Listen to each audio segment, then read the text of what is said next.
Hola, buenas tardes. Muchas gracias por la invitación. Y vamos a comenzar esta tarde con unas preguntas que se me ocurrieron al pensar el tema de fe y sexualidad. Y las preguntas son, ¿qué decimos cuando decimos sexualidad? ¿Qué me pasa a mí cuando digo sexualidad? ¿Cuál es mi experiencia sobre la sexualidad? ¿Y cómo experimento, vivo la sexualidad desde mi experiencia creyente? Estas preguntas que les planteo a ustedes hoy, de alguna manera las capitaliza el Papa Francisco en los jóvenes que han respondido a las encuestas que se hicieron previamente al Sínodo de la Juventud y que él recoge en Christus Vivit. Los jóvenes reconocen que el cuerpo y la sexualidad tienen una importancia esencial para su vida y en el camino de crecimiento de su identidad. Al mismo tiempo, los jóvenes expresan un explícito deseo de confrontarse sobre las cuestiones relativas a la diferencia entre identidad masculina y femenina, a la reciprocidad entre hombres y mujeres y a la homosexualidad.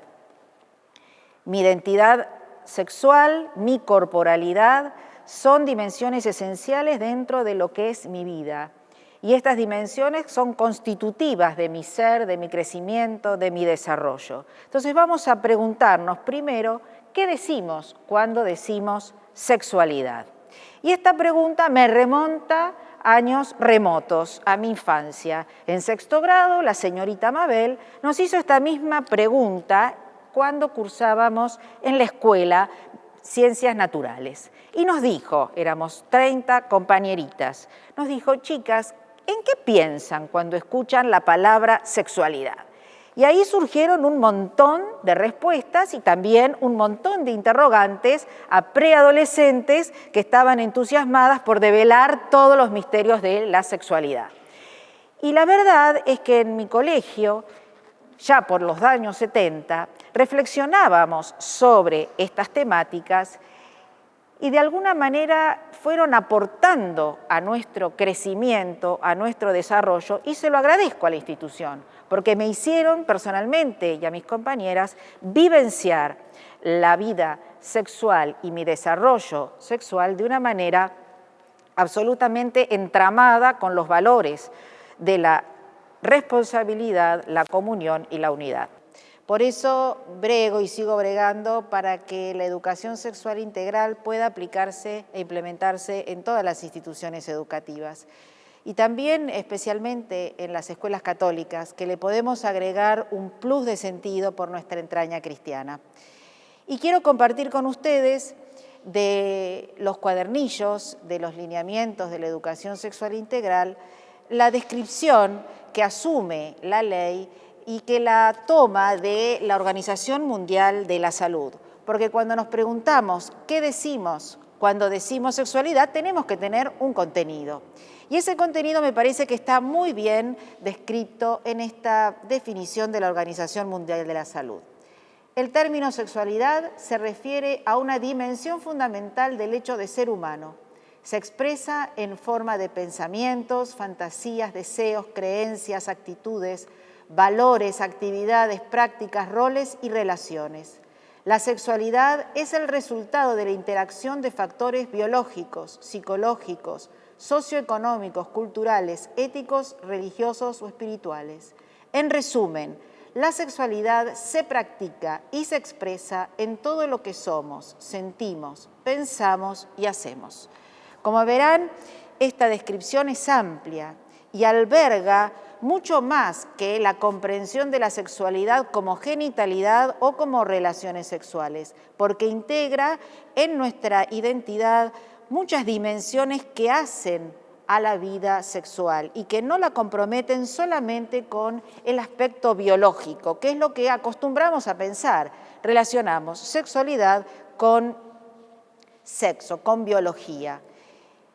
Y me parece importante justamente destacar que el hablar de sexualidad nos implica personalmente en toda nuestra existencia, también en nuestra existencia creyente, porque La sexualidad, creada y querida por Dios, es un espacio en donde Dios nos sale al encuentro y se vuelve entonces un espacio de salvación. Esta buena noticia ya nos la da el Génesis en sus primeras hojas, en sus primeras páginas, cuando dice: Dios creó al hombre a su imagen. Lo creó a imagen de Dios, los creó macho y hembra, y los bendijo diciéndoles: sean fecundos, multiplíquense, llenen la tierra y sométanla, dominen a los peces del mar, a las aves del cielo y a todos los vivientes que se mueven sobre la tierra. Dios miró todo lo que había hecho y vio que era muy bueno. Así hubo una tarde y una mañana. Ese fue el día sexto. Y acá me parece importante rescatar algunos aspectos de este texto del Génesis tan antiguo. Uno de ellos es que fuimos creados a imagen y semejanza de Dios, como sus representantes. Y en este sentido, el hecho de ser imágenes de Dios significa justamente que somos una representación de Dios en esta tierra, que somos un sacramento de su presencia. Y como tal, esta es nuestra dignidad máxima y nada habilita a que haya una injusticia, un abuso de un hermano contra otro hermano. Por otro lado, también utiliza esta expresión, macho y hembra. Macho y hembra suenan palabras que a nosotros nos resultan típicamente animales. Sin embargo, en el texto aparecen nombradas de esta manera porque significan algo puntudo y una cavidad, una hendidura. Me hacía acordar a la cueva y a la torre, ¿no? Y entonces, justamente esta apelación a estas imágenes corporales nos hacen ver que la orientación del texto es justamente la procreación. Y por otro lado, Dios bendice a esta pareja humana, la bendice, le dice bien, la colma de bienes y justamente enfatiza este don de la fecundidad para que la orientación del texto justamente sea dar gloria a Dios en la sexualidad. La narración del Génesis 2 tiene otra orientación diversa. El texto dice: después dijo Dios, no conviene que el hombre esté solo. Voy a hacerle una ayuda adecuada. Entonces el Señor Dios hizo caer un profundo sueño y cuando éste se durmió tomó una de sus costillas y cerró con carne el lugar vacío. Y luego de la costilla que había sacado del hombre formó una mujer, la presentó al hombre. Y el hombre exclamó: esta vez es huesos, esta sí que es hueso de mis huesos y carne de mi carne. Se llamará mujer porque ha sido sacada del hombre. Por eso el hombre deja a su padre y a su madre, se une a su mujer y los dos llegan a ser una sola carne. Acá, como vemos, no aparece la procreación como sentido orientador del texto. Aparece más bien la comunión interpersonal, el encuentro, la entrega sexual. Ambos, varón y mujer, en este encuentro son una sola carne. Justamente habla de la unión sexual en términos de comunión recíproca, en términos de diferencia, de distinción y mutualidad. Por tanto, esta realidad de la sexualidad que aparece aquí en la exclamación del ser terrestre, el Adán, es esta vez sí, es una exclamación de felicidad. La veo a ella y me descubro a mí. Ella lo ve a él y se descubre a sí misma como mujer. Esta alegría del encuentro interpersonal que se da en reconocernos diversos frente al tú sexuado del otro, lo cantan magníficamente los autores del Cantar de los Cantares. En este texto del Cantar de los Cantares, los enamorados justamente elogian, celebran la gratuidad de su amor. Y leo algunas frases, porque si no nos vamos a quedar la tarde en esta canción. Me has robado el corazón, hermana mía, novia mía, dice el novio. Me has robado el corazón con una sola vuelta, con una sola de tus miradas, con una sola vuelta de tus collares. Qué hermosos son tus amores, hermana mía y novia mía. Tus amores son más deliciosos que el vino y el aroma de tus perfumes mejor que todos los ungüentos. Y ella le contesta: yo soy para mi amado y él se siente atraído hacia mí. Ven, amado mío, salgamos al campo, pasaremos la noche en los poblados, de madrugada iremos a las viñas, veremos si brotan las estepas, si se abren las flores, si florecen las granadas. Allí te entregaré mi amor.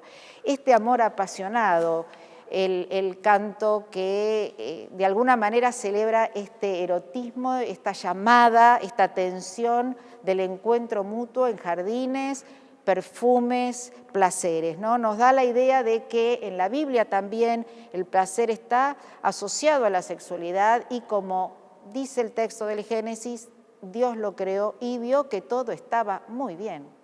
Entonces no podemos pensar que para el biblista la sexualidad es un mal. Sin embargo, la Biblia nos advierte de que el desborde de la sexualidad puede estar atrapado por los celos, la dominación, el abuso y la violencia. También la sexualidad puede estar fuera de su cauce y ir contra la dignidad humana. Por eso también hay legislaciones bíblicas en torno a la sexualidad, para que se pueda vivir en la armonía del amor y de la entrega mutua.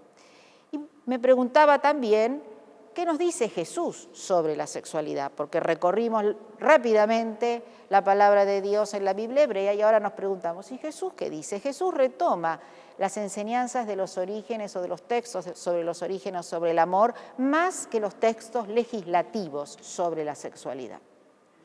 Y esto es importante destacarlo. Jesús se inscribe en esta larga tradición bíblica de los orígenes más que en la ley de Moisés. Y por otro lado, también lo vemos a Jesús actuar en su vida pública, incluyendo a todos y a todas. Jesús sale a buscar a las personas que están marginadas, busca varones, busca mujeres, los siguen pobres, los siguen ricos, los siguen eunucos, los siguen mujeres que que habían sido expulsadas de demonios. Es decir, no hay nadie que para Jesús sea considerado excluido. Por tanto, no hay distinciones de sexo que puedan ser para Jesús un impedimento en su seguimiento. Y Jesús entonces va a rechazar cualquier forma de dominación que sea por razones de sexo. Y la iglesia primitiva recoge justamente esta enseñanza en las palabras del apóstol Pablo, cuando dice en la carta a los Gálatas justamente que en Cristo, los que han sido bautizados en Cristo, ya no hay varón y mujer, esclavo ni libre, judío ni griego. Cambia el orden, pero es así el texto de Gálatas 3, 26, 28. Y entonces Pablo retoma estas enseñanzas justamente para decirnos que la sexualidad no crea ni dominados ni dominadas, ni dominantes ni dominadores, ¿no? Y entonces la iglesia primitiva va a capitalizar estas enseñanzas a pesar de que con el paso del tiempo las mismas comunidades fueron retaseando estas enseñanzas y volcándose un poco más a las culturas del momento, haciendo hincapié en esta disociación masculino-femenino y poniendo uno por encima de otro. El Concilio Vaticano II, retomando las primeras enseñanzas paulinas, nos dice: toda forma de discriminación en los derechos fundamentales de la persona, ya sea social o cultural, por motivos de sexo, raza, color, condición social, lengua o religión, debe ser vencida y eliminada por ser contrario al plan divino. Sin embargo, somos conscientes de que no siempre esto se vivió de esta manera y que todavía siguen existiendo desigualdades basadas en el sexo, en la orientación sexual o en la identidad de género. Entonces podemos preguntarnos qué nos pasa en la Iglesia y a cada uno cuando hablamos de sexualidad. ¿Por qué experimentamos esta sensación muchas veces entre una ruptura entre el mensaje que estamos transmitiendo de la palabra de Dios y que ha retomado el concilio y la experiencia cotidiana? Entonces, si la palabra de Dios, como hemos visto, nos descubre la sexualidad como un don, ¿cómo es que ha venido a caer la sexualidad bajo la sospecha? ¿Qué ha pasado entre medio? Y esta pregunta tiene que ver con el lugar, el espacio, el tiempo en que el Evangelio fue generando vida en las vidas de las personas. Y justamente la cultura del contexto, la cultura grecolatina, traía consigo alguna perspectiva más dualista, donde lo corporal y lo anímico estaban encontrados, pero encontrados en choque, no en diálogo. Y entonces, en este proceso de progresivo diálogo entre la cultura grecolatina y el cristianismo se fue asociando más bien a la cultura estoica más que a las culturas hedonistas de aquel contexto, donde la razón había de controlar la sexualidad. Y también porque había algunas sectas gnósticas que propiciaban también una forma de considerar como pecaminosa toda la materialidad, la corporalidad y la sexualidad. La Iglesia primitiva se opuso a esta contradicción de enfrentar lo corporal a lo espiritual, pero sin embargo, al optar prevaleció justamente una inclinación más bien espiritualista. Van a transitarse siglos de teología, de moral y de espiritualidad, marcados por un dualismo espiritualista que privilegió justamente el espíritu sobre lo corporal, lo masculino sobre lo femenino, la virginidad al matrimonio, y el placer y la sexualidad van a aparecer como en el ámbito de lo reprimido, y en la moral sexual va a prevalecer el juicio y la condena. La teología actual nos invita a valorar y a cuidar el propio cuerpo y sus necesidades. Afirma que la experiencia del cuerpo puede revelar lo divino, que la afectividad es tan esencial como la racionalidad y que la experiencia del placer corporal es importante para crear la capacidad de amar verdaderamente a los demás y a Dios.